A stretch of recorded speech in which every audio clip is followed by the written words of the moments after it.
As they say, there is no permanent friend, or for that matter, permanent enemy in geopolitics.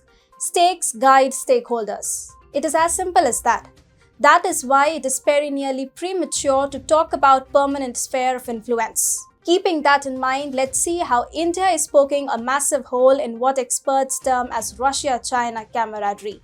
Hi and welcome to TFI English, the national socio-political analysis arm of the TFI Media Group. I'm your host, TEJASVI Malhotra, and if you haven't subscribed to the TFI English channel yet, please hit the subscribe button and press the bell icon to receive all the latest updates. Coming back to the story, I'm here to tell you how Russia and China can never be as close as India and Russia. Ever since India started to increase its economic cooperation with Russia after the Ukraine-Russia war, the naysayers started to claim that this will turn out to be a fatal fault. Our EAM S. Jaishankar was once even questioned about the viability. The logic given by the person putting query in front of him was that in case Sino-India conflict goes to next level, Russia would always side with China. It turns out that China is now at the risk of isolation.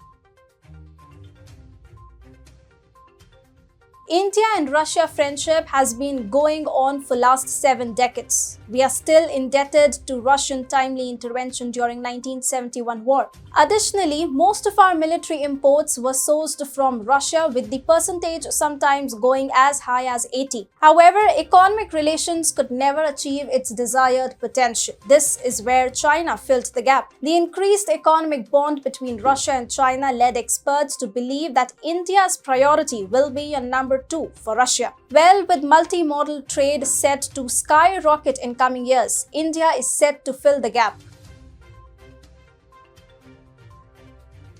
One of the most important part of trade is connectivity. This is where India and Russia are at geographical disadvantage. But INSTC corridor is going to solve the problem to a great extent. The corridor is 7,200 kilometers long.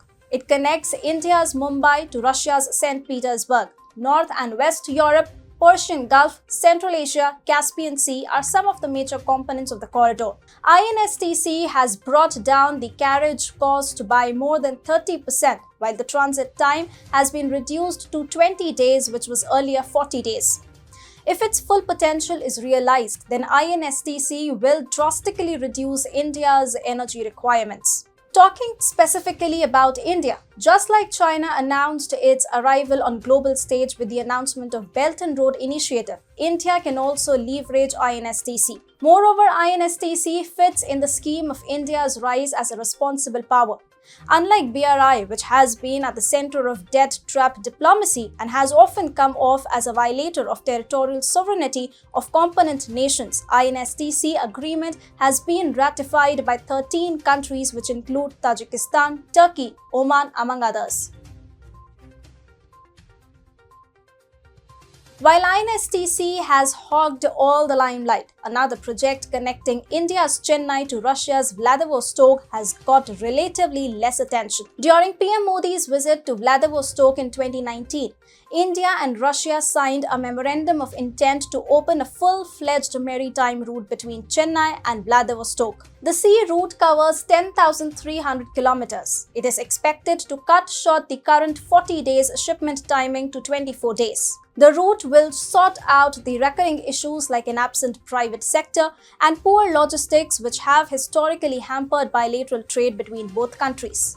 The trade route will provide multiple points of advantages to both countries. It will drastically increase India-Russia oil trade, which is already at an exceptional level at this moment. Though the main reason for currently increased trade is Western sanctions, the maritime route will solidify oil trade. In the wake of India's oil demand increasing by 1.5 times in 2040, it will be immensely beneficial for us, and at the same time, Russia won't need much of Chinese market. Similarly, the route will also shorten India's gas dependence on Gulf. It sounds unbelievable, but over 40% of gas needs are fulfilled by Qatar alone. On the other hand, the demand for Russian LNG has stagnated in Japan and South Korea, its traditional destinations.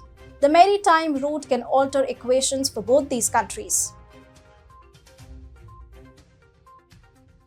Both countries are also working towards increasing their cooperation in sectors such as mining, diamonds, and other hydrocarbons. Riding on the back of engagement in aforementioned sectors, Russia and India have set bilateral trade to reach $30 billion by 2025. The last hurdle in the way was sanctions on Russia. India removed it by internationalizing rupee. It is amply clear that Russia considers India as a reliable partner, while it considers China as only an economic one. Why would they?